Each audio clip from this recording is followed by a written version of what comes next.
ಪಾಕಿಸ್ತಾನದ ಮಾಜಿ ಪ್ರಧಾನಿ ಇಮ್ರಾನ್ ಖಾನ್ ಮತ್ತು ಅವರ ಪತ್ನಿ ಬುಷ್ರಾ ಬೇಬಿಗೆ 14 ವರ್ಷಗಳ ಕಾಲ ಜೈಲು ಶಿಕ್ಷೆ ವಿಧಿಸಿದೆ ಎಂದು ಸ್ಥಳೀಯ ಮಾಧ್ಯಮಗಳು ತಿಳಿಸಿವೆ. ಪ್ರಧಾನಿಯಾಗಿದ್ದ ಸಂದರ್ಭ ಅವರು ಪಡೆದ ಉಡುಗೊರೆಗಳನ್ನು ಒಳಗೊಂಡ ಪ್ರಕರಣದಲ್ಲಿ ತಪ್ಪಿತಸ್ಥರು ಎಂದು ದೂಷಿಸಲಾಗಿತ್ತು.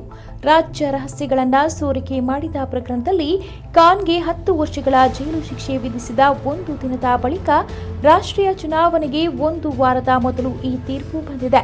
ಆಗಸ್ಟ್ನಲ್ಲಿ ಬಂಧನಕ್ಕೊಳಗಾದ ನಂತರ ಜೈಲಿನೊಳಗೆ ನಡೆದ ವಿಚಾರಣೆಯ ನಂತರ ಖಾನ್ನ ಶಿಕ್ಷೆಯನ್ನು ಏಕಕಾಲದಲ್ಲಿ ನಡೆಸಬೇಕೇ ಅಥವಾ ಹಂತ ಹಂತವಾಗಿ ನಡೆಸಬೇಕೇ ಎಂಬುದು ತಕ್ಷಣವೇ ಸ್ಪಷ್ಟವಾಗಿಲ್ಲ.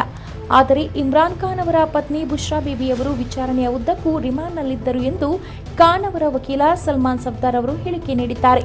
ಇಮ್ರಾನ್ ಖಾನ್ ಮತ್ತು ಬುಷ್ರಾ ಬೇಬಿ ಇಬ್ಬರಿಗೂ ಶಿಕ್ಷೆ ವಿಧಿಸಲಾಗಿದ್ದು, ಬುಷ್ರಾ ಬೇಬಿಯನ್ನು ಇನ್ನೂ ಬಂಧಿಸಲಾಗಿಲ್ಲ ಎಂದು ಸಫ್ದಾರ್ ಹೇಳಿದ್ದಾರೆ.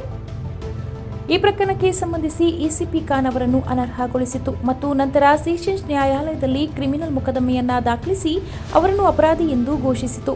ಇದಾದ ಬಳಿಕ ಅವರನ್ನು ಜೈಲಿಗೆ ಕಳಿಸಲಾಯಿತು.